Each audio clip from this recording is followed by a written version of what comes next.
नमस्कार, स्वागत है आप सभी का। मैं हूं सौरभ शर्मा। पाकिस्तान के प्रधानमंत्री इमरान खान इस वक्त इस्लामाबाद में एक बड़ी रैली कर रहे हैं। अपनी पार्टी पाकिस्तान तहरीक-ए-इंसाफ की रैली में ही वो इस्तीफे का ऐलान भी कर सकते हैं। वैसे तो इस रैली का मकसद विपक्ष को अपनी ताकत दिखाना है, लेकिन माना जा रहा है कि रैली में समर्थकों की भीड़ के सामने ही इमरान खान प्रधानमंत्री पद से इस्तीफे का ऐलान करने वाले हैं। इसके पीछे वजह है इमरान सरकार के खिलाफ विपक्ष का अविश्वास प्रस्ताव। पाकिस्तान की नेशनल असेंबली में कल यानी सोमवार को अविश्वास प्रस्ताव लाया जाएगा। पाकिस्तान के गृह मंत्री शेख रशीद ने शनिवार को कहा कि इमरान खान के खिलाफ अविश्वास प्रस्ताव पर मतदान 3 या 4 अप्रैल को होगा, ऐसी उम्मीद है।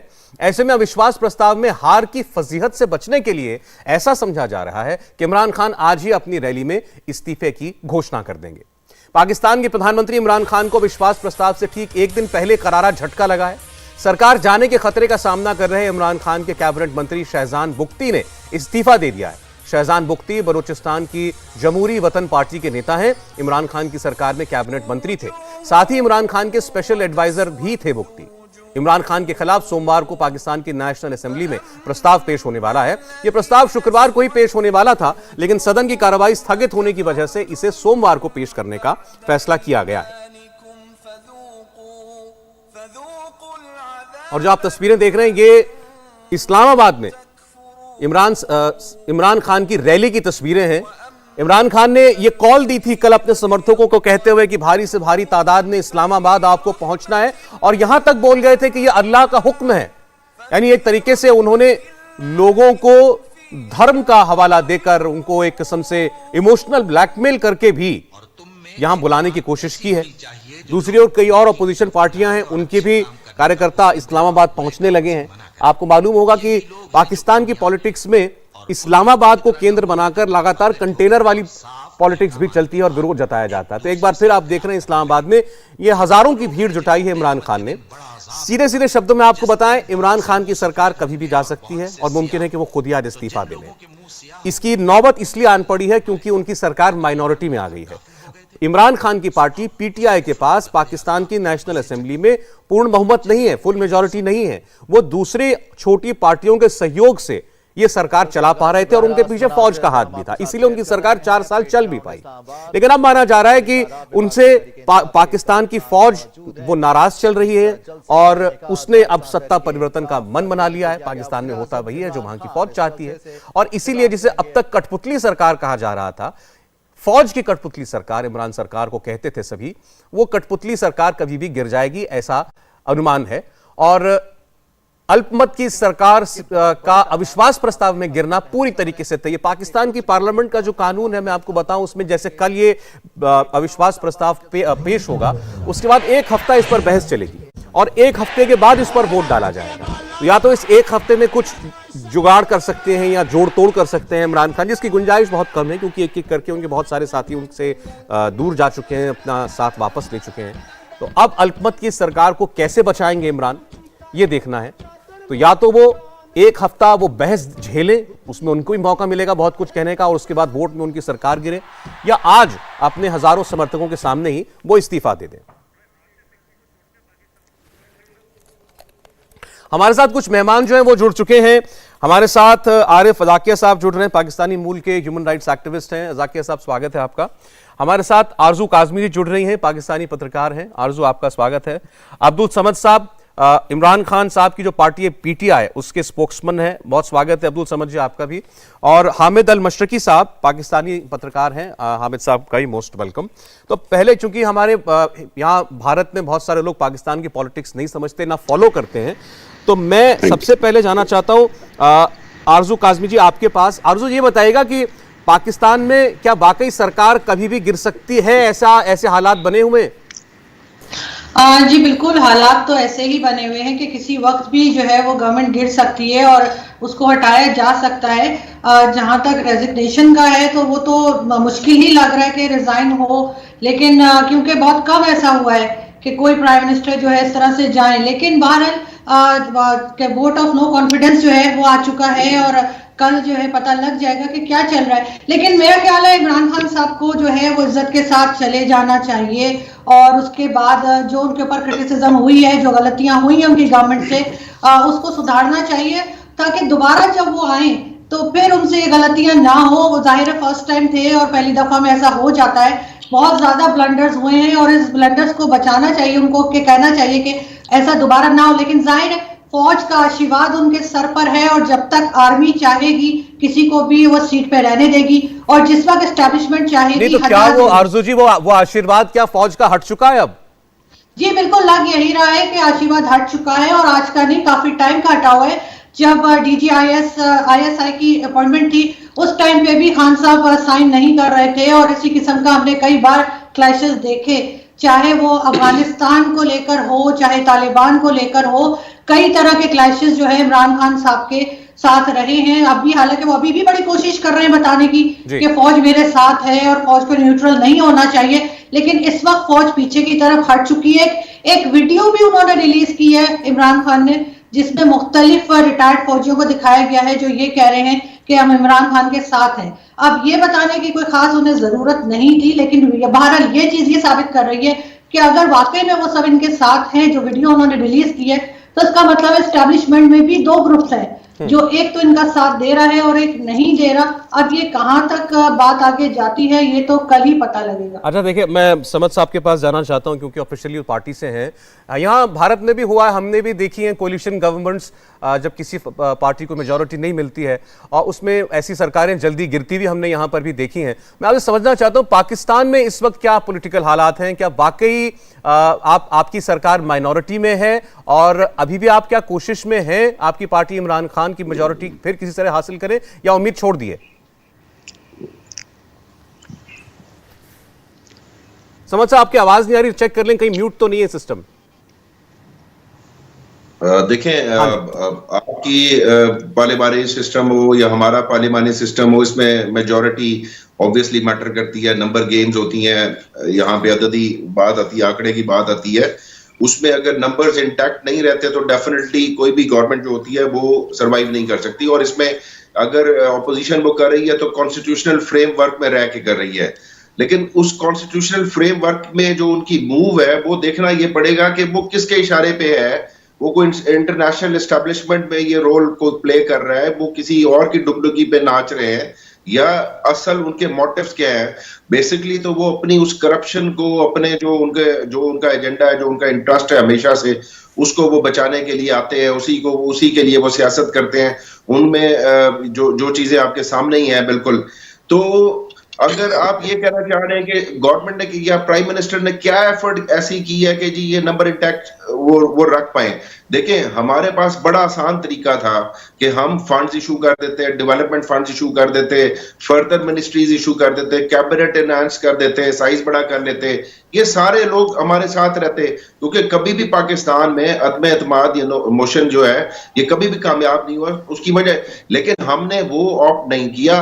हमने कहा अगर हमारी गवर्नमेंट इस तरीके से जाती है, जाए, हमारा कॉज बड़ा है, हमारी लड़ाई पॉलिटिकल साहब, अगर ये जो लोग आपके साथ 4 साल रहे, मैं बहुत ज्यादा नहीं जानता उन पार्टियों के बारे में या उन लोगों के बारे में, लेकिन अगर ये लोग करप्ट थे या आपको ब्लैकमेल कर रहे थे और चीजों के लिए और आपने कहा हमने नहीं होने दिया, तो 4 साल तो ये लोग आपके साथ रहे, ये पहली बात है। दूसरे अचानक क्या हो गया ऐसा? अब जैसे अभी आरजू जी कह रही थी कि आज फौज का आशीर्वाद नहीं रह गया, जब तक फौज साथ थी तब तक इमरान खान खड़े थे, फौज ने हाथ हटा लिया तो पैर डिग रहे। नहीं देखिए, अचानक तो नहीं होता। बात यह है कि वो लोग जो जब हम इलेक्शन जीते तो हमारे पास मेजॉरिटी नहीं थी, तब हमें अलाइज पार्टीज को साथ मिलाना पड़ता है ताकि गवर्नमेंट बनाए, वरना तो हंग पार्लियामेंट हो जाएगी। और हल्की पुल्की मौसीकी तो जो अलाइड पार्टीज होती है उनके साथ चलती रहती है, क्योंकि उनकी डिमांड्स होती हैं, कभी वो तो कभी भी पूरी नहीं हो सकती, चाहे आप उनको प्राइम मिनिस्टर भी बना दें। लेकिन आरजू जी ने बात की और ये सारा मुद्दा जो है वो फौज के ऊपर जब डाल देना, देखिए फौज पाकिस्तान में 4 बार आई और चारों बार फौज को इनवाइट किया हमारे ही पॉलिटिशियंस ने, हमने उनको प्रोवोक किया, हमने, और जब भी वो आई पॉपुलर उसके साथ आई कि मिठाइयां खत्म हो गई यहाँ पे। फिर सुप्रीम कोर्ट ने वैलिड, मुशर्रफ साहब आए, उनको सुप्रीम कोर्ट ने वैलिड क्योंकि पॉपुलर अपराइज था। अब उसके बाद ये कहना कि जी सिर्फ फौज, अच्छा पाकिस्तान में जनरल गुल हसन था chief of army staff, Bhutto ने रेजिग्नेशन लिया, उसे इस्तीफा ले लिया, तब तो किसी ने नहीं कहा कि फौजी को निकाला भी करते हैं चीफ को। जनरल जहांगीर करामत आर्मी चीफ मैं थे। सर शॉर्ट में अगर आप ये कहना चाहते हैं कि आपकी इमरान खान सरकार इंडिपेंडेंट सरकार है, फौज का सपोर्ट नो सपोर्ट ये मैटर नहीं करता, क्या आप ये कहना चाह रहे हैं? करता है, मैं ये नहीं कहता कि मैटर नहीं करता। देखिए हमारे पॉलिटिकल डायनेमिक्स ऐसे हैं कि हमारे यहाँ तो आईएसआई में पॉलिटिकल विंग भुट्टो ने बनाया था। आज हम ये कहें कि ओवरनाइट जो है 4 बार जो आर्मी इंटरवीन कर चुकी हो, डिक्टेटरशिप यहाँ पे मार्शल लॉज लग चुके हो, ओवरनाइट तो उनका रोल नहीं खत्म हो जाएगा। अब देखिए शहबाज शरीफ की ऑपोजिशन ओवरनाइट नहीं हुआ। वो आरजू काजमी जी ने जो डीजीआईएसआई वाला मामला बताया, तो ऐसे बहुत सारे प्रकरण हुए हैं, ये वो बता रही हैं कि आप लोगों का फौज का सपोर्ट हटता गया और शायद आज हालात बने। बहरहाल 2-3 और मेहमान हैं। आरती टीकू सिंह हमारी यहाँ भारत की जर्नलिस्ट हैं और इंटरनेशनल अफेयर्स पर भी नजर रखती हैं। आरती, आपकी नजर से क्या ये एंड गेम है इमरान खान सरकार का? किसी सूरत ये सरकार नहीं बच सकती? देखिए, आरजू ने बिल्कुल सही कहा कि उनके पास अब बाजवा जी का आशीर्वाद नहीं रहा। पाकिस्तान आर्मी के ही वो स्टूज थे जब इलेक्ट भी हुए थे, तब भी बहुत सारे जो पाकिस्तानी जर्नलिस्ट थे, पाकिस्तानी एनालिस्ट और एक्सपर्ट्स थे, उस वक्त भी ये रिपोर्ट्स आई थी, पाकिस्तान से ही आई थी इनफैक्ट, कि उनको पाकिस्तान आर्मी का आशीर्वाद है इसलिए वो जीत के आएंगे, और वही हुआ। लेकिन सबसे बड़ी बात है, पाकिस्तान आर्मी से भी ज्यादा बढ़कर पाकिस्तान में कोई चीज है, और वो पाकिस्तान आर्मी या पाकिस्तान सिविलियन लीडरशिप नहीं है। वो है कि वो अभी पिछले 70-75 साल तक अमेरिका के एलाय थे, और एलाय होने के नाते उन्होंने इतनी फॉरेन एड ली है, इतना उन्होंने अमेरिका की एड पे वो जिंदा रहे हैं कि आज की डेट में देखिए $15 बिलियन का डेट है पाकिस्तान के ऊपर आज जी। और ये सस्टेन करना, इस स्टेट को सस्टेन करना इमरान खान के बस की बात नहीं है। और कहीं ना कहीं पाकिस्तान आर्मी को ये रियलाइज हो रहा है कि इमरान नहीं कर पाएगा और किसी और को लाना पड़ेगा, और किसी और कोई और खिचड़ी पकानी पड़ेगी। लेकिन अल्टीमेटली कोई भी अब पाकिस्तान को नहीं बचा सकता है, क्योंकि पाकिस्तान की इकोनॉमी अंदर से खोखली हो चुकी है। नहीं, पाकिस्तान को नहीं बचा सकता या इमरान खान को नहीं बचा सकता? इमरान खान तो वैसे ही गए। मैं कह रही हूँ कि अगली सरकार भी जो आएगी, वो इमरान खान हो या कोई और हो, वो भी पाकिस्तान को की इकोनॉमी को नहीं बचा सकता। पाकिस्तान के जो इतने फॉल्ट लाइंस बन चुके हैं, इस्लामिक टेररिज्म को जिस तरह से पाकिस्तान ने अपनी फॉरेन पॉलिसी बनाया, और उसमें से वो लगातार डेट लेते रहे, और ये हालत होगी कि आज जो है उधार की जिंदगी जी रहा है पाकिस्तान। चलें ठीक। आरती, मैं आरती लेट मी इन्वॉल्व, जो बाकी 2 मेहमान बैठे हुए हैं, हामिद साहब के पास जाना चाहते हैं। आपने जैसे आरती ने कहा अभी कि इमरान खान तो गए ही और आने वाला दूसरा भी कुछ नहीं कर पाएगा। हामिद जी, बहुत शुक्रिया आपका। सॉरी, एक्चुअली आरती ने तो सारी डिस्कशन का जो है वो एंगल ही चेंज कर दिया है। तो पहले तो मैं जो हमारी करंट डिस्कशन है उसका थोड़ा सा आपको बता दूं। हाँ। 2 चीजें हैं। एक तो देखिए पॉलिटिकल प्रोसेस है ये, as long as it is a political process, जो नो कॉन्फिडेंस मोशन है, अगर वो होती है या प्राइम मिनिस्टर खुद स्टेप डाउन कर देते हैं, it is part of constitution, it is part of the democratic process. हम ये समझते हैं, पाकिस्तानियों ने 4 मार्शल लॉ से एक बात सीख ली है कि डिक्टेटरशिप या मार्शल लॉ मुल्क का मसाइल का हल नहीं, डेमोक्रेसी हल है। और मैं यकीन रखता हूं कि इंशाल्लाह democracy will prevail in the country. और ये जो पॉलिटिकल आप समझ लें सिचुएशन इस वक्त क्रिएट हुई है, ये मेरा ख्याल ये है कि आइंदा 24 से 48 घंटों में बड़ी क्लियर हो जाएगी सूरत हाल। और अगर प्राइम मिनिस्टर इमरान खान समझेंगे कि इनको नहीं कॉन्फिडेंस रहा 172 के आंकड़े का, तो ये मेरा यकीन है और मेरी मालूमात है कि ये खुद ही आज या कल तक ऐलान कर देंगे स्टेप डाउन करने का। और उसके बाद ये नहीं होगा कि कोई नई गवर्नमेंट जो है वो रिमेनिंग टाइम चलाए। नई गवर्नमेंट स्ट्रेट अवे पब्लिक की तरफ जाएगी और एक जनरल इलेक्शंस होंगे, और उसके बाद जो नई सरकार आएगी वो ही सरकार जो है वो इकोनॉमिकल मसाइल से भी निपटेगी और दूसरे मसाइल से भी। मैं नहीं समझता कि कोई भी इंटरिम गवर्नमेंट पाकिस्तान के अंदर आएगी, बल्कि एक नया इलेक्शन होगा और उसके तहत जो गवर्नमेंट आएगी वो मैंडेट के साथ आएगी। एक बात आरती ने जो बात कही, मैं सिर्फ उस पर 2 बातें कहना चाहूंगा कि ये दीवाने के ख्वाब से ज्यादा कुछ भी नहीं है कि पाकिस्तान डूब गया है या पाकिस्तान पे ये डेट आ गया है। तो देखें, आपको अमेरिका के डेट का भी पता है, आपको यूरोप इंग्लैंड के डेट का भी पता होना चाहिए। That is not a issue, it is an issue, but it is not the issue कि कंट्री विल कोलैप्स। पाकिस्तान जो है वो उतनी ही ताकत के साथ तरक्की करता रहेगा, तरक्की करेगा। मैं इसको हकीकत की निगाह से देखता हूं और इंडिया की और हमारे हमसायों की ये ख्वाहिश होनी चाहिए कि स्टेबल इकोनॉमिकल सर्वाइवल पाकिस्तान का जो है वो पूरे खित्ते के लिए जरूरी है, ना कि ये कि हम इस तरह की प्रार्थना करें कि जी पाकिस्तान डूब जाएगा तो आपको कोई फायदा होगा। आरती से मैं माजरत के साथ कहूंगा कि इसका कोई फायदा नहीं होगा। पाकिस्तान विल सर्वाइव वेदर वो एब्सोल्युटली नॉट कहे कि मुझे नहीं लगता कि वो दुआ कर रही हैं। साहब उन्होंने उनको जो फैक्ट लगा उन्होंने स्टेट किया। देखिए आपकी बात सही है, मैंने माजरत के साथ कहा एक नहीं दुनिया के सारे मुल्क कर्जा लेते हैं, कर्जे के दम पर सब लोग काम करते हैं, अमेरिका के ऊपर भी कर्जे हैं, बात सही है ये। लेकिन ऐसे देश बहुत कम होते हैं हामिद साहब, ये आपको मानना पड़ेगा, जो कर्जों की किश्तों का ब्याज चुकाने के लिए कर्जे लेते हैं। हाँ, ये आप ठीक कह रहे हैं, बिल्कुल ठीक कह रहे हैं। ये बड़ा एक वो विशियस सर्कल सा बन जाता है, उसमें जो फंस जाती है इकोनॉमी, वाकई ही मुश्किल होता है। लेकिन मैं ये समझता हूं कि आइंदा आने वाले 3 से 4 साल में जिस तरह पाकिस्तान के बड़े प्रोजेक्ट्स कंप्लीशन की तरफ जा रहे हैं, उसके बाद पाकिस्तान इकोनॉमिकल स्टेबिलिटी आएगी। चलिए ठीक, उस ओर जाएंगे। मुझे एक छोटा सा जवाब आप इसका दे दीजिएगा। बस जो ये फौज वाली बात कही जा रही है, जब तक फौज ने चाहा इमरान खान प्राइम मिनिस्टर रहे, अब फौज उनके खिलाफ है, तो मैं इससे इख्तिलाफ करता हूं। अच्छा, मैं इससे इख्तिलाफ करता हूं। मेरा ये ख्याल है कि फौज जो है वो अब न्यूट्रल रहना चाह रही है। फौज ये चाहती है कि let's give them politicians chance कि वो डिसाइड करें, और मेरा ख्याल ये अच्छा है। अगर फौज इमरान खान के पीछे नहीं है और न्यूट्रल है तो ये ज्यादा अच्छी बात है। Let the public decide. आप कह रहे हैं कि जो कुछ हो रहा है वहां पर ये सारी पॉलिटिकल डेवलपमेंट्स आपको ऑर्गेनिक लगती हैं, मैन्युफैक्चर्ड नहीं लगती, या किसी के इंजीनियर नहीं लगती? अनइंटरप्टेड लगती हैं।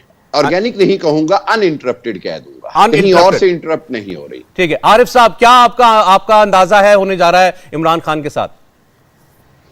देखिए, आज इमरान खान बाजवा को एक्सटेंशन की श्योरिटी दे दे तो ये सारा मामला खत्म हो जाएगा। सीधा साधा मामला बाजवा और फैज हमीद के दरमियान का झगड़ा है और कुछ नहीं है। मैं हामिद साहब से विद ड्यू रेस्पेक्ट डिफर करूंगा कि पाकिस्तान के पॉलिटिक्स में फौज का अमल दखल खत्म नहीं हो सकता, ना आज फौज न्यूट्रल हो रही है।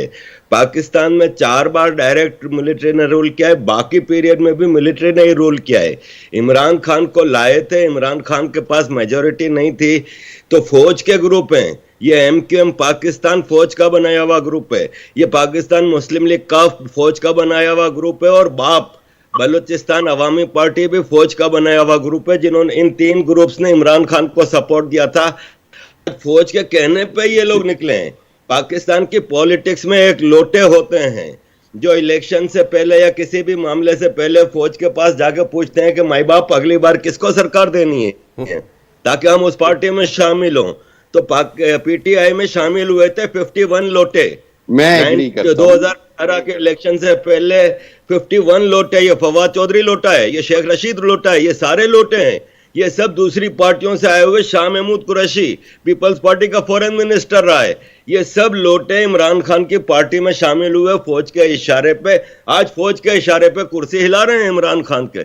बगैर फौज की मर्जी के पाकिस्तान में पत्ता भी नहीं हिलता। पॉलिटिक्स की बात कर रहा हूँ। जी जी जी जी। इमरान, एक बार अब्दुल समद आपसे कुछ कह रहे हैं PTI के। अब्दुल समद, मैं कुछ कहना चाहता हूं। बोलिए अब्दुल समद। जी, जब आप नाजिम बने थे जमशेद टाउन के, आप कौन सी फौज के टट्टू थे? जी भाई, मैं बिल्कुल फौज की मर्जी के बगैर पाकिस्तान में हिल भी नहीं सकता कोई। हमारी पार्टी मुशर्रफ के साथ अलायंस में शामिल थी sir. MQM was partner of president Musharraf. अब आप सुनिएगा मेरी बात। जब आप नाजिम थे, जब आप पाकिस्तान से भागे, आप क्यों भागे? आप भागे इसलिए कि आप रॉ के नेटवर्क का एक हिस्सा थे, नेक्सस थे आप। जब तक आपको चलाया जा रहा था, मेरी बात सुन लीजिएगा, जब तक आपको फंडिंग हो रही थी तब तो आप चल रहे थे। जब मुस्तफा कमाल आया, आप तो मुस्तफा कमाल के नीचे थे ना पहले। मुस्तफा कमाल ने जब आपको एक्सपोज किया, आप भाग गए यहां से। अब आप फौज के ऊपर बैठ के तानाजनी करते हैं क्योंकि आपको पता है कि अब रॉ के अंडर अम्ब्रेला के नीचे आप उस तरीके से काम नहीं कर सकते। मुस्तफा कमाल ने आपको एक्सपोज कर दिया जी।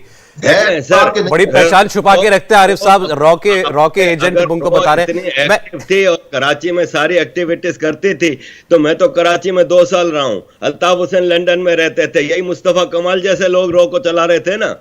तो आज तो वो गोद में बैठे हुए हैं आर्मी के, और आप जैसे लोगों को काम किया गया। अब्दुल साहब, अब समझ साहब, आपको लगता है आज के हालात के पीछे भी रॉ है क्या? पाकिस्तान के आज के हालात के पीछे भी रॉ है क्या? आप लोगों को सिवाय एक मिनट, समझ जी लीजिएगा, रॉ की इतनी कैपेबिलिटी नहीं है कि हमारे इस लेवल के ऊपर जो मामलात हैं उस पे वो उसको इंटरप्ट कर सके या उसको उस पे इंटरफेयर कर सके। आपकी इतनी कैपेबिलिटी नहीं। आपकी कैपेबिलिटी क्या, मैं बता देता हूं। आपकी रॉ की कैपेबिलिटी, उन्होंने जो ये स्लीपिंग सेल्स और जो अजाकिया जैसे ये बनाए थे वहां पे जो भाग गए। अच्छा, बलोचिस्तान में आप लोग करते हैं, इंसर्जेंट्स को आप सपोर्ट करते हैं, बिल्कुल करते हैं, क्योंकि आपकी कैपेबिलिटी, आप ईरान के थ्रू आ जाते हैं, आप अफगानिस्तान के थ्रू आ जाते हैं, या वहां पे आप उनको सपोर्ट कर रहे होते हैं। अब अजाकिया जी ने मेरी बात का जवाब नहीं दिया कि जी वो यहां से। अच्छा, फिर दूसरी बात ये कि इनके रिश्तेदार अभी भी वहां पे है, वो तो महफूज है वहां पे। इनके साले हैं सुलेमान साहब, वो तो महफूज वहां पे, वो तो बिल्कुल बार काउंसिल के वो मेंबर भी हैं। मैं तो सारी रिपोर्ट आपको दे सकता हूं, मुझे पता है। इन्होंने तो सिर्फ इतना ही कहा, वो बात आरजू ने भी कही थी कि भाई फौज की आशीर्वाद के बगैर कोई सरकार नहीं चल सकती। इन्होंने वही बात कही, इनके जो शब्द थे थोड़े तीखे थे, तो आपको बुरा लग गया, तो आप रॉ को बीच में ले आए। अब रॉ की क्या काबिलियत है, काबिलियत नहीं है, ये मैं नहीं जानता। आपके यहीं से हम इतना रॉ सुनते, भारत में तो कोई रॉ का दफ्तर भी नहीं जानता कहां, मैं आपको बताऊं, बड़ी ईमानदारी से आपको बता रहा हूं। भारत में एक सेकंड, रॉ के लोग कहां बैठते हैं ये हमें भी नहीं पता। तो इसलिए, लेकिन जब हम देखते हैं पाकिस्तान की पार्लियामेंट में, पाकिस्तान की असेंबलियों में रॉ, तब मुझे ताज्जुब होता है। अब मुझे नहीं पता कितनी काबिलियत है, आप लोग ही उसका शोर मचाते हो। आरती कवर करती है, डिफेंस को भी कवर करती है, ये ज्यादा बताएंगे आरती। देखिए, मुझे तो बहुत अच्छा लग रहा है कि इन्होंने रॉ के बारे में बड़ी तारीफें की है यहाँ पे, कि इतनी कैपेबल हमारी एजेंसी, इंटेलिजेंस एजेंसी है। लेकिन जो पूरी दुनिया में अगर एक इंटेलिजेंस एजेंसी बदनाम है तो वो आईएसआई है। और आईएसआई की इस्लामिक टेररिज्म में कितना बड़ा रोल रहा है। जितने भी ग्लोबल टेरर अटैक्स हुए हैं बड़े पूरी दुनिया में, कहीं ना कहीं पाकिस्तान का हाथ रहा है, और सब पूरी दुनिया को मालूम है। इन लोगों ने अलकायदा के जो चीफ थे ओसामा बिन लादेन को अपने घर पे रखा और पूरी दुनिया को बेवकूफ बनाया। तो इनकी आईएसआई की जो काबिलियत है, वाकई दाद देनी पड़ेगी कि इन लोग ये एक तो चोरी करते, फिर सीनाजोरी भी करते हैं। दूसरी बात कि ये जो कह रहे हैं कि ये बहुत ऑर्गेनिक वे में यहाँ डेमोक्रेसी चल रही है, क्या किसको मजाक सुना रहे हैं? पाकिस्तान की हिस्ट्री नहीं है, खुद कह रहे हैं कि 4 बार मिलिट्री कू हुआ और लंबे लंबे अरसे तक आप लोगों की मिलिट्री जो है वो पावर में रही। दूसरा, जो पूरा इस्लामिक रेडिकलाइजेशन जो पाकिस्तान में हुआ वो आर्मी ने किया। तीसरी बात, जितने भी ये टेरर ग्रुप्स बनाए हैं, कश्मीर के लिए बनाए, इंडिया के पंजाब के लिए बनाए, खालिस्तानी ग्रुप्स बनाए, वो आईएसआई ने किए। लश्कर तैयबा, हिजबुल मुजाहिदीन, जैश ए मोहम्मद, तहरीक तालिबान, तहरीक लब्बाइक, जितने सारे ये टेरर ग्रुप्स बनाए हैं वो इन्होंने खुद बनाए। आपकी मुझे ब्रेक लेना पड़ेगा, ठीक है। आप बड़ी ऑब्वियस सी बातें बता रही, हालांकि ठीक है, वो सुनना ही चाह रहे थे, मुझे लग रहा है आपके मुंह से आपने जो बातें कही अभी। हम बात कर रहे हैं पाकिस्तान की, क्योंकि आज इमरान खान एक बहुत बड़ी रैली कर रहे हैं और कल उनको नो कॉन्फिडेंस मोशन फेस करना है अपनी पार्लियामेंट में, और माना जा रहा है कि उनके पास अब सपोर्ट नहीं है। जो कोलिशन पार्टनर्स थे उनके, वो उनको छोड़ के जा चुके हैं और देर सवेर उनको इस्तीफा देना पड़ेगा। लेकिन ब्रेक से पहले बात किसी और चली गई थी, मैं रिक्वेस्ट करता हूं हम वापस आके मुद्दे पर बात करें। बात इतनी इस पर हम लोग बहस कर रहे हैं बार बार कि ये सब फौज की वजह से है, फौज का इंजीनियर्ड है, या जो जैसा अभी हमारे साथ कह रहे थे हामिद साहब की फौज न्यूट्रल हो गई, अब उनको नहीं लगता कि फौज अब इसमें बहुत ज्यादा दखल देती है। आरजू, मुझे नहीं लगता कि फौज न्यूट्रल हो गई है, और ना ही फौज न्यूट्रल हो सकती है, क्योंकि इनको आदत पड़ चुकी है इसी तरह से हुकूमत चलाने की। अगर हम ये कह सकते हैं कि नवाज शरीफ को कह सकते हैं कि वो करप्ट है, हम जरदारी साहब को कह सकते हैं करप्शन के लिए, इवन इमरान खान साहब को कह सकते हैं, तो फिर हम आसिम सलीम बाजवा को क्यों नहीं कह सकते? अगर हम फौज के ऊपर उंगली उठाएंगे तो यहाँ पे कानून बन जाते हैं कि आपको जेल में डाल दिया जाएगा। इन लोगों को कुछ कहना जो है वो सही नहीं लगता लोगों को। ऐसा क्यों है? यही चीज तो मैं बता रही हूँ कि अब बच्चे को पता है कि गवर्नमेंट कैसे आती है पाकिस्तान में और कैसे जाती है, और इनके पीछे सिर्फ और सिर्फ फौज का हाथ होता है, और सिर्फ फौज ही है जो सब कुछ चला रही है। इनके जो रिटायर्ड जनरल्स हैं वो सारे सिविलियन इदारों में क्यों बैठे हुए हैं? स्टील मिल बरसों से बंद पड़ी है, लेकिन स्टील मिल का हेड जो है वो एक रिटायर्ड जनरल है। इसी तरह से जब ये टॉक शोज होते हैं तो उसमें बैठ के ये सिवाय डिफेंस के हर टॉपिक पे अच्छा आरजू, लेकिन एक चीज फिर आप बताइए, फिर ये ऐसा क्यों है कि अचानक फौज इनके खिलाफ हो गई? अचानक नहीं हुई। तो एक हम यहाँ जो हमने सबसे ज्यादा सुना जिसके बारे में कि आपकी ISI की DG की अपॉइंटमेंट थी, ये किसी और को चाहते थे, वहां के आर्मी चीफ कुछ और चाहते थे, तो इमरान खान खुद इतना बड़ा झगड़ा मोल क्यों लेंगे फौज से, या क्यों लिया?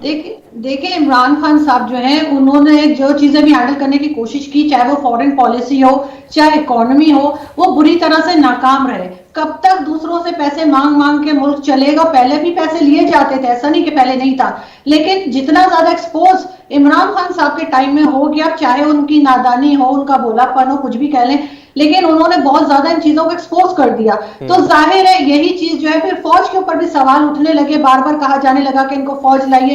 पहले लोगों को भी यही लाते थे, लेकिन कभी इतना लोगों ने कहा नहीं। तो अब जाहिर है इनको हटा के किसी ऐसे को लाना है जो इन डैमेजेस को भर सके, इनको सही कर पाए। मतलब आप कह रहे हैं कि वहां बाजवा साहब की फौज ने जो एक्सपेक्टेशंस की थी इनसे कि ये शायद संभाल लेंगे, नहीं संभाल पाए, नाकाबिल रहे उसमें, तो अब उन्होंने अपना सपोर्ट हटा लिया। जी हामिद जी बोलिए इस पर। इसके ऊपर मेरा ख्याल है आरजू का एक अपना पॉइंट ऑफ व्यू है। मैं बहुत सारी हकीकतें हैं और बहुत सारी बातें जो हैं वो एग्जैजरेट हो जाती हैं बदकिस्मती से।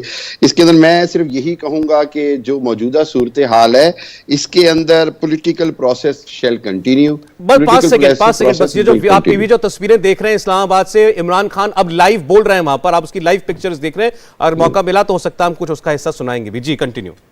अच्छा, और एक बात मैं ये जरूर कहूंगा कि अभी अब चूंकि टॉपिक से हटी थी आरती, तो मैं एक बात कहना चाहूंगा कि आप जो कह रहे थे ना कि रॉ के ऑफिसेज आपको भी शायद मालूम नहीं है, तो मेरा ख्याल है कि अगर आपने रॉ के ऑफिसेज का जानना है तो वो EU डिसइंफो लैब से पता चल जाता है, श्रीवास्तव ग्रुप से पता चल जाता है।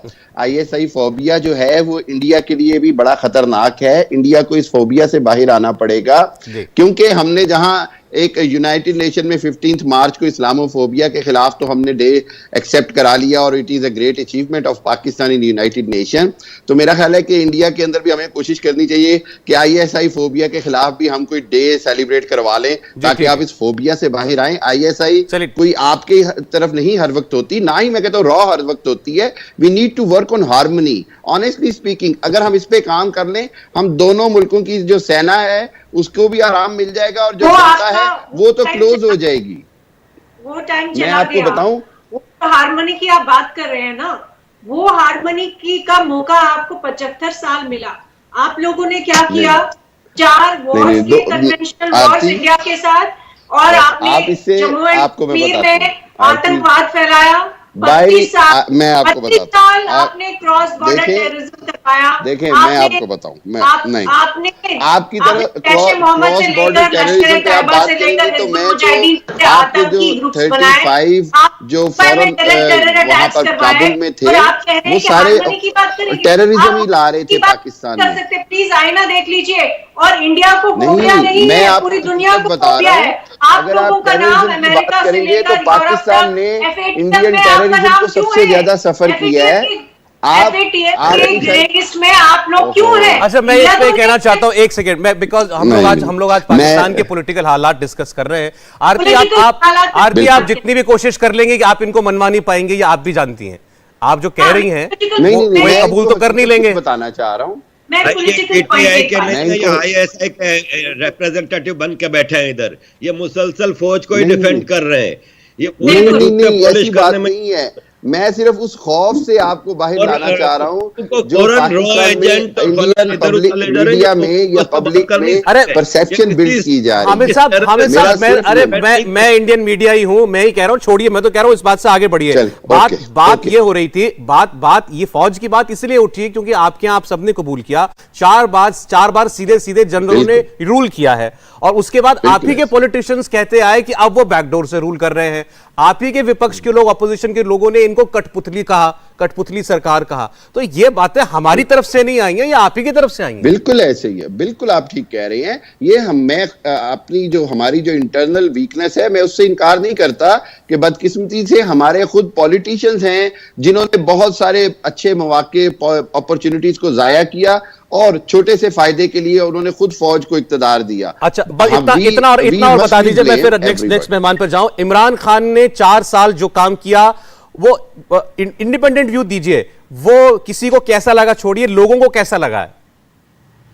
मेरा ख्याल है कि प्राइस हाइक के अलावा लोग पूरी तरह इमरान खान के साथ हैं। उसकी वजह सिर्फ ये है कि जो उसकी फॉरेन पॉलिसी की चेंज है, लोगों को वो समझ आ रही है कि इंडिपेंडेंट पाकिस्तान के लिए change in foreign policy is very much required. और इमरान खान के अलावा बाकी सब मुद्दों से लोग खुश हैं इमरान खान से। आरजू जी, इमरान खान ने, मैंने यही तो कहा था कि इन लोगों का जो अमेरिका के साथ अलायंस रहा 75 साल, उसकी वजह से ये लोग डूबे हैं।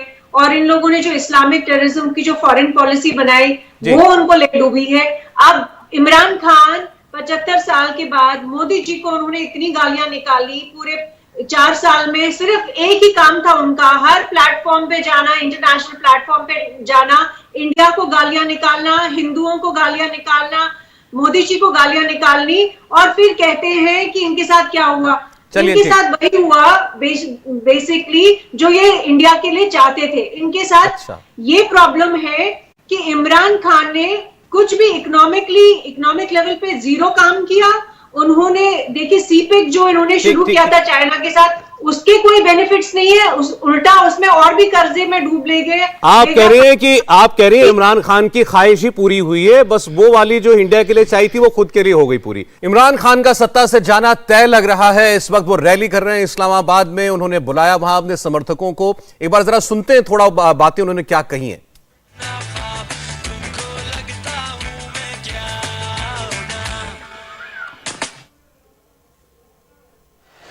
कि तुम्हारे से पहले बड़ी कौमें तबाह हुई, जिधर छोटा चोर चोरी करता था तो उसको जेल में डाल देते थे, और जब बड़ा डाकू चोरी करता था उसको एनआरओ दे देते थे।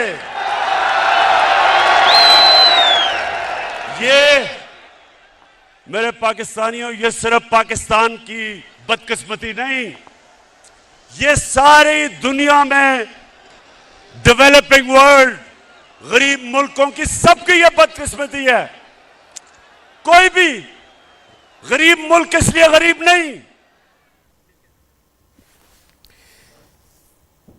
इमरान खान ये दरअसल हवाला दे रहे हैं अपने फॉलोअर्स को कि मेरे साथ जो हो रहा है वो इसलिए हो रहा है क्योंकि मैंने उन बड़े डकैतों को हटाने की कोशिश की और अब वो सब मिलकर मुझे हटाना चाहते हैं। हामिद साहब, और इसके लिए मैंने स्टेटमेंट उनका सुना था एक और जगह जब वो आज के लिए कॉल दे रहे थे, तो उन्होंने ये भी कह दिया ये अल्लाह का हुक्म है, आना ही पड़ेगा। इस हद तक चलेगा, मतलब एक डेस्परेशन साउंड की। नहीं, आप ये ठीक कह रहे हैं कि अब इमरान खान की ये जो गवर्नमेंट है और ये सारा कुछ है बिल्कुल डिसाइसिव मोमेंट्स में है। आप इसको डेस्परेशन का भी नाम दे सकते हैं और आप इसको एग्रेशन का भी नाम दे सकते हैं, पॉलिटिकल एग्रेशन का, जो कि इमरान खान शो कर रहे हैं। और अगर आप समझें तो हकीकत तो ये है कि इमरान खान ने मतलब तमाम जो अपोजिशन है उसको इकट्ठा कर दिया एंटी इमरान। अब पाकिस्तान के अंदर इस वक्त मैं आपको अगर सिंपल पॉलिटिकल हमारी जो इस वक्त स्टेटस समझाना चाहूं तो वो सिंपल है कि all the parties are in on the one side और दूसरी साइड पे इमरान खान या उसकी जमात है पीटीआई। उसकी वजह ये है कि इमरान खान का जो नैरेटिव है कि वो ये चाहते हैं कि जी मैं जो है वो करप्ट जो हिस्ट्री रही है पॉलिटिशियंस की, उनको नेशनल अकाउंटेबिलिटी ब्यूरो के जरिए या लॉ के तहत लाकर उनसे पनिशमेंट भी लूं और उनसे पैसे भी निकलवाऊं, जिसमें नाकाम हो गए इमरान खान। मैं ये भी कहूंगा कि वो उस तरह इदारा काम ही नहीं कर सका जो उसका पर्पस था। लेकिन as a single individual Imran Khan अभी भी खुद पर यकीन रखते हैं कि जी वो इसको चेंज कर सकते हैं। चूंकि बाकी सारी पॉलिटिकल पार्टीज एक तरफ हैं और इमरान खान एक तरफ है, तो आइंदा आने वाले जो इलेक्शंस हैं मैं आपको बताऊं वो बड़े इंटरेस्टिंग होंगे। वो पाकिस्तान के लिए वाकई ही डिसाइसिव फैक्टर हो जाएंगे, इसलिए कि अगर इमरान खान बड़ी मेजॉरिटी से जीते तो मैं समझता हूं कि उनको बड़ी मान लीजिए आज जैसी हालत ही रहती है, आपके यहाँ चुनाव होता है और किसी को मेजॉरिटी नहीं मिलती, तो इमरान खान को दूर रखने के लिए भुट्टोज एंड शरीफ ये भी एक हो सकते हैं। Bhuttos and Sharif are already same now. अच्छा, they are on the same page now. मतलब मैं भुट्टोज और शरीफ तो एक पेज पे आ गए हैं, उनके साथ साथ जो रिलीजियस फैक्टर है वो भी अब भुट्टो के JUI की शक्ल में KPK में जो मौलाना फजलुर रहमान है वो इन दोनों को एक तरह से लीड कर रहे हैं, तीनों के एक ट्राइका सी बनी हुई है। और होगा भी यही कि Bhutto and Sharif will try to defeat Imran Khan being together. Otherwise तो इमरान खान के लिए बड़ी इस वक्त पोजीशन मजबूत होगी। मैं कहता हूं कि जो 4 साल में इमरान खान ने पॉलिटिकल मिस्टेक्स की, पब्लिक को रिलीफ नहीं दे सके उतना, इस सारे सिचुएशन ने इमरान खान को पब्लिक के अंदर सिंपैथी वोट भी दे दिया है, पब्लिक की सिंपैथी उसके साथ है, इस वजह से कि उनको ये लग रहा है कि एक गलत को इमरान खान को हटाने के लिए हम किसी दूसरे गलत को तो नहीं पावर दे सकते। मतलब आप कह रहे हैं कि इमरान खान के लिए सबसे बेहतर सूरत यही है कि इस वक्त इलेक्शन हो जाए और इलेक्शन में उनको फुल मेजॉरिटी मिल जाए। आरती, आपको लगता है कि पाकिस्तान की पब्लिक अभी भी, पाकिस्तान की पब्लिक अभी भी इमरान खान को एक एजेंट ऑफ चेंज समझती है, ऐसे देखती है? ऐसे ही is a factor of change in the eyes of the public. जी, मुझे कोई इंडिकेशन नहीं लग रहा है। खैबर पख्तूनख्वा में आप देख लीजिए, जितना हम लोगों ने पश्तून मूवमेंट देखा पिछले 4 साल में, वैसा हमने कभी देखा नहीं था। बरेलवीज का जो है तहरीके लब्बायक जो है, उन लोगों ने जो एक मूवमेंट चलाया, वैसा पाकिस्तान की मीडिया से हमने नहीं देखा कभी। तो अगर आप देखें, आप बलूचिस्तान को देख लीजिए, बलूचिस्तान क्या इमरान खान के साथ में है? क्या पंजाब या सिंध इनके साथ है? पंजाब तो ऑलरेडी शरीफ जो है, शरीफ के साथ है। तो ये कहने वाली बातें हैं। ये रैलीज ऑर्गेनाइज करना एक बात होता है, ये डेमोक्रेसी में अब बड़े नेताओं ने ये समझ लिया है कि रैली कैसे करना है। लेकिन वाकई अगर इनके पास नंबर है तो इनके मंत्री लोग इनके साथ खड़े होते, इनके कोalition मेंबर्स इनके साथ खड़े होते, इनके अपने पार्टी के लोग इनके साथ खड़े होते। किसी ने आपके पैनल पे एक बहुत इंपॉर्टेंट बात कही कि इनके पार्टी के अंदर जो है, पीटीआई के अंदर जो लोग हैं वो बाकी पार्टियों के लोग हैं, वो लोग इनके साथ जुड़ गए क्योंकि मौका परस्त थे। तो लेकिन अदरवाइज इमरान खान की जो पॉलिसीज रही है, पूरी डिजास्टर्स पॉलिसीज रही है। उन्होंने एक तरफ से अमेरिका के साथ अपना वो बनाया, दूसरी तरफ चाइना के साथ अपना एक रास्ता खोला। और ये किसी पैनलिस्ट ने कहा था कि इनको इंडिपेंडेंट फॉरेन पॉलिसी और इंडिपेंडेंट वो चाहिए, इसलिए खफा है लोग उनसे। ऑलरेडी तो ये हर किसी से अपना, क्योंकि पाकिस्तान आर्मी जो है मर्सनरी आर्मी है, वो किसी के साथ भी अपना वो ताल्लुकात बना सकती है और अपने आप को वो सेल पर है, वो किसी के साथ भी जा सकते हैं, वो टोटलिटेरियन चाइना के साथ भी जा सकते हैं। आप कह रहे हैं, अच्छा आरती, आपकी नजर में मतलब इमरान खान अपने has been a disaster for his country, ये कह रही हैं आप? बिल्कुल, एब्सोल्युटली। ठीक है, अब्दुल समद जी। पहले तो मैं आरती जी को अप्रिशिएट करूंगा कि भले मेरे उनसे कई इख्तलाफ हो सकते हैं, लेकिन वो पाकिस्तान की पॉलिटिक्स के बारे में बड़ी वेल इन्फॉर्म्ड है और मुझे ऐसा फील हो रहा है कि जैसे मैं किसी पाकिस्तान के किसी एनालिस्ट से बात कर रहा हूं। इसमें तो कोई शक नहीं है, ठीक है, लेकिन इख्तलाफ अपनी जगह पे। तो बात यह है कि अभी तो मैं जाकिया साहब को जब बोल रहे थे, मैं रिस्पॉन्ड करना चाहता था, मुझे टाइम नहीं मिला था। जाकिया साहब, लोधी रोड वालों से की डुगडुगी पे नाचने से बेहतर है कि बंदा जो है ना अपने मुल्क में रह के को थोड़ी बहुत जो है ना पारा वालों की उस पे बात करो, डायरेक्ट उस पे नहीं है, जो टॉपिक है उस पे बात करो, आए बाएं शाई ना करो। डुगडुगी पे तुम नाचते हो DHQ के, समझे ना? जो टॉपिक है उस पे बात करो, पर्सनल नहीं हो। पर्सनल हो गए ना तो तुम्हारे इमरान खान की नाजायज औलाद से लेकर हर चीज हम भी खोलना शुरू कर देंगे। तुम GHQ के डुगडुगी पे चलते हो भाई साहब, हम आजाद हैं और आजाद ही रहेंगे, समझे ना? पर्सनल नहीं हो, जो टॉपिक है उस पे बात कर। और लोधी रोड की डुगडुगी पे चलने से फर्क ये है कि कम से कम आज आप जो है ना वो अपने आबाई कब्रिस्तान में भी नहीं जा सकते, दुनिया की दर बदर टोकरे खा रहे हैं। मैं आपको ये समझाना चाह रहा हूं। तो भाई साहब, शर्म आपको आनी चाहिए कि ऐसे मुल्क में हम लोग पैदा हुए हैं जहां पे एक डिक्टेटर आर्मी रूल करती है, समझे ना? इस पाकिस्तान में as a politician I should be allowed to come, लेकिन पाकिस्तान की बदकिस्मती है कि एक टेररिस्ट आर्मी जो पूरी दुनिया में टेररिज्म का नेटवर्क चलाती है वो रूल कर रही है। तो इसमें फख्र करने की जरूरत नहीं है तुम्हें। जाकिया जी, आपको पता है कर दो, पाकिस्तान आर्मी की टेररिज्म को एक्सपोज करना शुरू कर दो, तो भी भागना पड़ेगा। कितने बत्ते लिए आपने? कॉर्पोरेट माफिया का आपको नहीं पता? सारे तो बत्ते आप लेते थे। MQM क्या बत्ता पार्टी नहीं थी उस वक्त? वो आप उनसे नहीं चलते थे बत्ते लेके कत्ल करके? 20,000 कत्ल हो गए। शुगर माफिया जहांगीर तरीन इमरान खान के साथ है, खुसरो बख्तियार गंदुम माफिया इमरान खान के साथ है, ये सारे चोर डाकू इमरान खान की पार्टी में हैं, तब तक सब सही है। खुद आपके शहबाज गिल ने कहा है कि कैंसर की दवा, फला की दवा, धुमका की दवा, सारी माफिया तो इमरान खान की गोद में बैठी हुई थी, तब तक तो सब सही था। तो आज ले जाके एमक्यूएम ही नजर आ रही है। भैया तुम्हारी कहीं पे किसी ने, एमक्यूएम वालों ने तुम्हारी कहीं से बजाई है, लगता है तुम्हें एमक्यूएम से बहुत ज्यादा मसला हुआ है। अच्छा ठीक, अच्छा आरिफ साहब और अब समझ साहब जी, आवाज बड़ी लास्ट कमेंट देखिए, चोर हो डकैत हो बिल्कुल कबूल है, वो हमें बहुत अच्छा लगता है। कम से कम उस गद्दार से जो बाहर बैठ के अपने ही वतन के ऊपर, अपनी मां जमीन के ऊपर इस तरह से बकवास कर रहा हो, उससे वो चोर बहुत अच्छा है, हमें कबूल है। मैंने तो आर्मी के बारे में बात की है, मैंने कौन सा पाकिस्तान के बारे में बात की है? पाकिस्तान आर्मी इज नॉट मां जमीन, समझे ना? ये तुम लोगों के लिए होगी, तुम लोगों ने बाप बनाया हुआ है आर्मी को, हम लोगों ने नहीं बनाया हुआ। हमारी मां जमीन पाकिस्तान है, आर्मी नहीं है। आर्मी चोर डाकू है साली। तभी तो आप बैठे हैं ना बाहर, आपको इंडियन आर्मी अच्छी लगती है, बड़े अच्छे लगते होंगे आपको। पाकिस्तान में चोर आर्मी बैठी है भाई साहब, डेमोक्रेसी नहीं है। इंडिया में कितने लोग इंडियन सरकार के बारे में बात करते हैं बैठे हुए इंडिया में, क्योंकि वहां पे डेमोक्रेसी है। जाकिया जी, मेरा मुल्क है ना, मैं बैठा हूं ना यहाँ पे, आर्मी आई तब भी मैं फेस करता हूं ना, मैं डिक्टेटर्स पे तनकीद करता हूं। चलिए ठीक है, हो गया मेरे ख्याल से आप दोनों ने एक दूसरे के लिए काफी कुछ कह लिया, आप आगे बढ़ते हैं, फिर टाइम भी जाएगा नहीं तो। समझ साहब, आप हो गए, पर्सनल बात हो गई, अब आप आइए जरा, अभी आज क्या होने वाला है आजकल में बताइए। क्या इमरान खान का इस्तीफा आजकल में भी हो सकता है, जैसा किसी पैनलिस्ट ने भी कहा था? अच्छा, इस्तीफा आपकी ख्वाहिश जरूर हो सकता है। एक मिनट, अच्छा अज़ाकिया साहब, प्लीज। और किसी की ख्वाहिश नहीं है अब्दुल समद साहब, हमें मालूम है एक जाएगा दूसरा आएगा, आपकी स्टेट पॉलिसी हमारे लिए थोड़ी बदलने वाली है। बिल्कुल। अच्छा, ये जो इस्तीफा है इमरान खान का, वो शायद आपकी भी ख्वाहिश हो सकता है, बड़े बड़े लोगों की ख्वाहिश जरूर हो सकता है, मगर इमरान खान इस्तीफा देने वाले नहीं है।